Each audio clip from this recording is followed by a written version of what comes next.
Brought to you by V-Guard, co-powered by Sensodyne.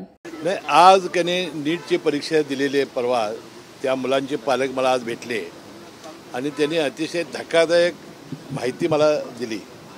आज काही वर्तमानपत्रामध्ये मी त्या बातम्या वाचल्या होत्या की परवा झालेल्या नीटच्या परीक्षेमध्ये इतकी मला वाटते पैसे खाऊनच या परीक्षा झाल्या असतील असं मला वाटतंय। देखिए, उनका काम है अफवाह से गर्मी बढ़ाना और हमारा काम है माहौल को ठंडा रखना। हमारा नेता कैसा हो जो माहौल को रखे ठंडा वैसा हो। अब की बात वी-गार्ड एयर कूलर का चमत्कार। कारण गेल्या वर्षी फक्त 720 पैकी 2च विद्यार्थी या देशात आलेले होते। आता एवढी तरी संख्या वाढली आणि ग्रेस मार्क दिलेले आहेत।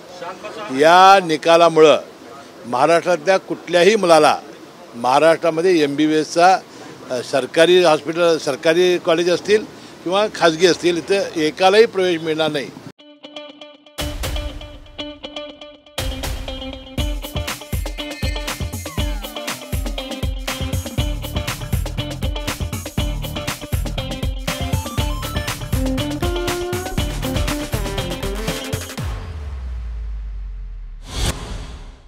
असा अतिशय महाराष्ट्रावर अन्याय करणारी ही परीक्षा आहे। ही तात्काळ रद्द झाली पाहिजे असं आम्ही महाराष्ट्र शासनाकडनं त्या NMCला कळवणार आहोत आणि तात्काळ त्यांनी परीक्षा रद्द करावी असा मी महाराष्ट्राचा वैद्यकीय शिक्षण खात्याचा मंत्री म्हणून आणि आमच्या महाराष्ट्राची ही भूमिका आहे।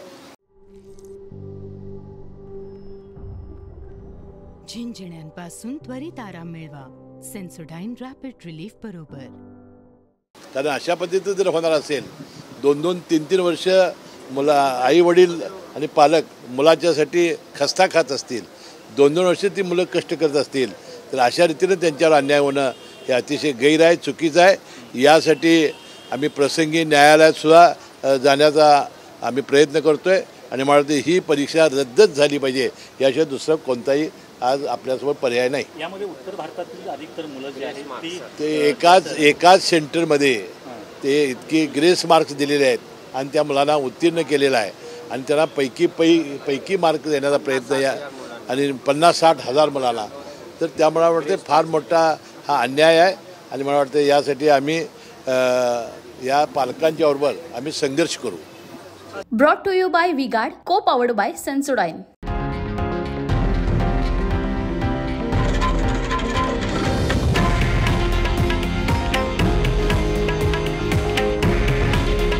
हे आहे देशातील नंबर 1 न्यूज नेटवर्क आणि आपण पाहत आहात TV9 मराठी।